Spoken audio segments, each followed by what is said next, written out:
ओम नमो भगवते वासुदेवाय नमः। वास्तु ज्ञान गंगा चैनल पर आप सभी का स्वागत है।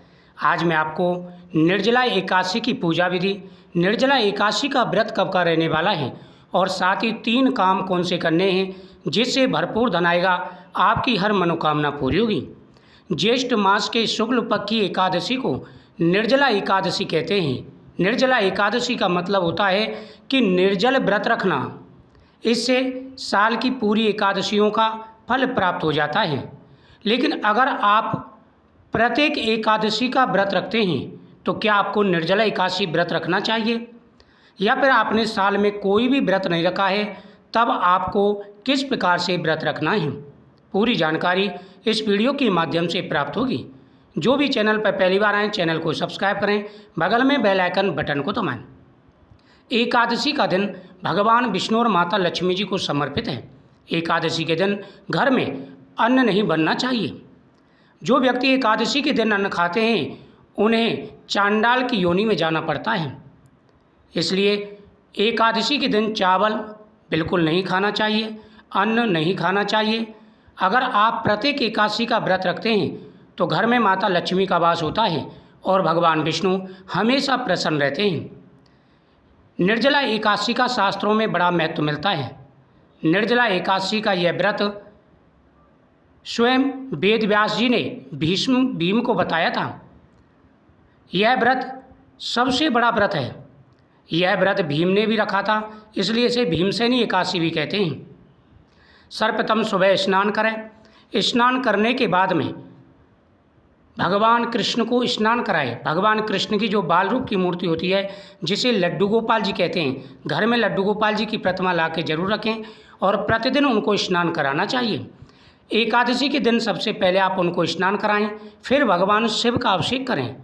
पारद शिवलिंग घर में ला कर के रख लें, बहुत ही शुभ माना जाता है। या मंदिर में जा कर के आप भगवान को स्नान कराएं।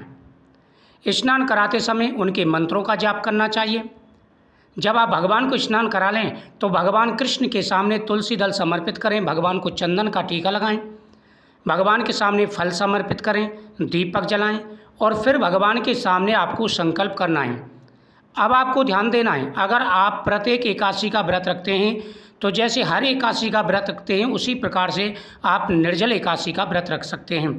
इससे आपको उसी प्रकार की पुण्य की प्राप्ति होगी। यदि आप चाहते हैं कि आप साल का एक भी व्रत ना रखें और सभी एकादशियों का फल आपको प्राप्त हो जाए तो आपको निर्जला एकादशी के दिन निर्जल व्रत रखना है। सूर्योदय से लेकर के दूसरे दिन सूर्योदय तक आपको जल पान नहीं करना है, ना ही कुछ खाना है। इससे 26 एकादशियों का पुण्य प्राप्त हो जाएगा। 24 एकादशियाँ साल की होती हैं, 2 एकादशियाँ अधिक मास की होती हैं। इस दिन पितरों के नाम से दान पुण्य करना चाहिए। इससे पितर हमेशा प्रसन्न रहते हैं। आप ब्राह्मण के द्वारा संकल्प कराएं या खुद ही घर पर संकल्प करें। भगवान के सामने प्रार्थना करें कि हे गोविंद, आज मैं व्रत रखूँगा या रखूँगी और मेरा ये नाम है, मेरा ये गोत्र है, और आप जिस प्रकार से व्रत रखना है, फलाहार रखना है या निर्जल रखना है, उस प्रकार से भगवान के सामने संकल्प करना है। श्री भीमसेन व्यास जी से बोले कि हे पितामह, भ्राता युधिष्ठिर, माता कुंती, द्रौपदी, अर्जुन, नकुल और सहदेव आदि सब एकादशी के दिन अन्न खाने को मना करते हैं। भीमसेन व्यास जी से जाकर के कहते हैं कि जब भी एकादशी आती है तो सभी एकादशी का व्रत करते हैं और मुझसे भी अन्न खाने के लिए मना करते हैं, तो मैं क्या करूं? अब व्यास जी निर्जला एकादशी के बारे में भीमसेन को बताते हैं। आप इस कथा को पूरा सुने। जो मैं आपको विधि बता रहा हूं उसके बाद 3 उपाय बताऊंगा, वो आप जरूर करें। परंतु मैं उनसे कहता हूं कि भाई, भक्ति पूर्वक भगवान की पूजा आदि तो मैं कर सकता हूं, दान भी दे सकता हूं, परंतु भोजन के बिना नहीं रह सकता। यह सुनकर व्यास जी कहने लगे कि हे भीमसेन, यदि तुम नरक को बुरा और स्वर्ग को अच्छा समझते हो तो प्रत मास की दोनों एकादशियों को अन्न मत खाया करूं। तब भीमसेन ने कहा, हे पितामह, मैं तो पहले ही कह चुका हूं कि मैं भोजन के बिना नहीं रह सकता। यदि वर्ष भर में कोई एक ही व्रत हो तो मैं रख सकता हूँ। मेरे पेट में व्रत नाम वाली अग्नि है। मैं अन्न के भोजन के बिना पूरा उपवास तो क्या, एक समय भी बिना भोजन के नहीं रह सकता। अतः आप मुझको कोई ऐसा उपाय बताइए जो वर्ष में केवल एक बार करना पड़े और मुझको स्वर्ग की प्राप्ति हो। श्री व्यास जी कहते हैं कि हे भीमसेन, बड़े बड़े ऋषियों ने अनेकों शास्त्र आदि बनाए हैं जिनमें वर्णित उपायों के द्वारा थोड़े परिश्रम से सुख की प्राप्ति हो सकती है, परंतु उन शास्त्रों में भी दोनों पक्षों की एकादशियों का व्रत मुक्ति के लिए श्रेष्ठ है। श्री व्यास जी के वचन सुनकर भीमसेन नरक में जाने के भय से कंपायमान होकर बोले, अब क्या करूं? 1 मास में 2 व्रत तो मैं नहीं कर सकता। हाँ, वर्ष में 1 व्रत करने का प्रयत्न अवश्य कर सकता हूँ। 1 दिन व्रत करने से मेरी मुक्ति हो जाए, यदि ऐसा कोई व्रत हो तो बताइए। यह बात सुनकर व्यास जी कहने लगे, वृष और मिथुन की संक्रांति के बीच ज्येष्ठ मास के शुक्ल पक्ष की जो एकादशी आती है, उस एकादशी का नाम निर्जला है। तुम उस एकादशी का व्रत करो। इस एकादशी के व्रत में स्नान और आचमन की सेवा जल वर्जित है। आचमन में 3 माह से जल से अधिक नहीं होना चाहिए, अन्यथा वह मदपान के सदृश हो जाता है। इस दिन भोजन नहीं करना चाहिए, क्योंकि भोजन करने से व्रत नष्ट हो जाता है। इस एकादशी के दिन सूर्योदय से लेकर द्वादशी को सूर्योदय तक जल ग्रहण न करने से समस्त एकादशियों के व्रत का फल प्राप्त होता है।